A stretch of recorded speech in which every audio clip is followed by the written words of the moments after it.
I love Marco Rubio. He's amazing. He's from my home state, Florida, and I appreciate his rhetoric on everything that goes on in the U.S. administration at the moment and also the Middle East and deporting Islamic extremists from America. What is up, everybody? My name is Tal, the Traveling Clad. I am your favorite white colonizing Zionist, coming to you live from Israel. Let's take a look at this clip from Marco Rubio. And by the way, if you want to support the channel, please subscribe right now. One of the best ways. Let's get into it. In essence, the world order is changing, and we need to adjust our foreign policies to serve our national interest in that new world that's taking shape. Okay, well, let's talk about what I think is arguably the biggest story in America right now, which is the fight over deportations. And curious how that should rank in terms of priorities that you just lined up for me. But the president suggested in an Oval Office meeting with President Bukele of El Salvador that American citizens might be deported to El Salvador. Here's what he said. He said that Bukele, in addition to the prison, I think it's pronounced Sikat, you'll correct me if I'm wrong, might have to build new places to house deported American citizens. And over the weekend, your old colleague in the Senate, John Kennedy, a Republican from Louisiana, hardly a squish, he was unequivocal in saying that the president cannot do such a thing. He said, we have our own laws. We have the 8th Amendment to the Constitution. We shouldn't send prisoners to foreign countries. So, is he correct? Should we take the president seriously, but not literally, in that Oval Office meeting? Which is it? Well, two things. The first, the president talked about the most dangerous and vile criminals imaginable, and the question is whether you could send them to be in a prison in some other country.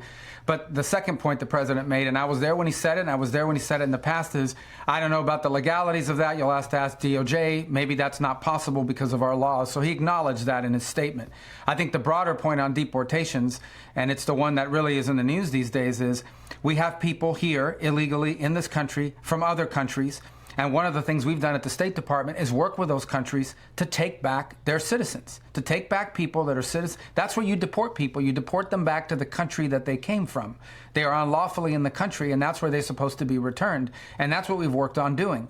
In the case of El Salvador, in addition to that, they've been willing to take Tren de Aragua gang members because Venezuela was refusing to take them. And this is now a designated terrorist organization, one of the most dangerous gangs in the history of the world that's infiltrated our country, and we want them out of our country. We don't want them in our country.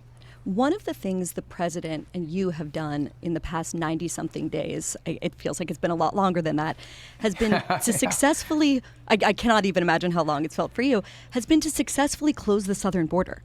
And yet that story has been just totally overtaken with the story of some of these individual deportations that have captured the national conversation and that many people, even people that voted for Trump, are opposed to.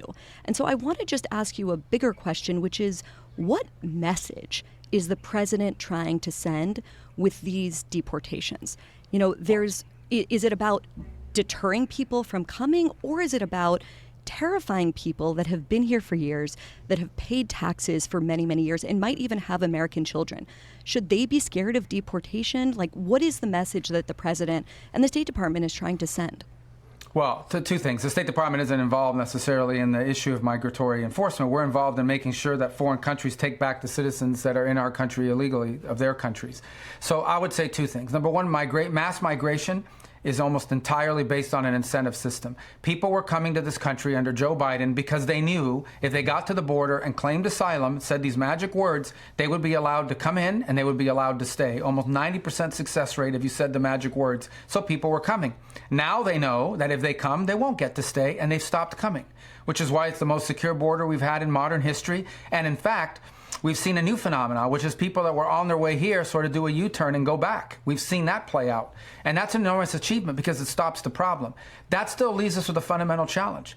And that is that we have in this country millions of people, some who have been here many years, some who have been here for a year and a half or two, who are unlawfully in the United States. And it's this simple. If you say the speed zone is 70 miles an hour, but people know they're not going to get a ticket unless they go 90 miles an hour, no one's going to drive under the speed limit. You have to have laws, and laws have to be enforced. If you don't enforce your laws, then your laws become meaningless. And that's what's happened in this country over the last 20 years. We were not enforcing our immigration laws, and now we are. Obviously, they're going to prioritize the most dangerous people, dangerous criminals. If you look at the manifest of these flights of people that are being deported, these are some of the most vile human beings imaginable that we're getting out of our country: sex offenders, rapists, killers. That's who we're prioritizing and being sent out. But let there be no doubt, we have immigration laws. And if you are in violation of those immigration laws, you have no right to be in the country. Now, some will choose to leave voluntarily. Others may get caught up and be forced to leave.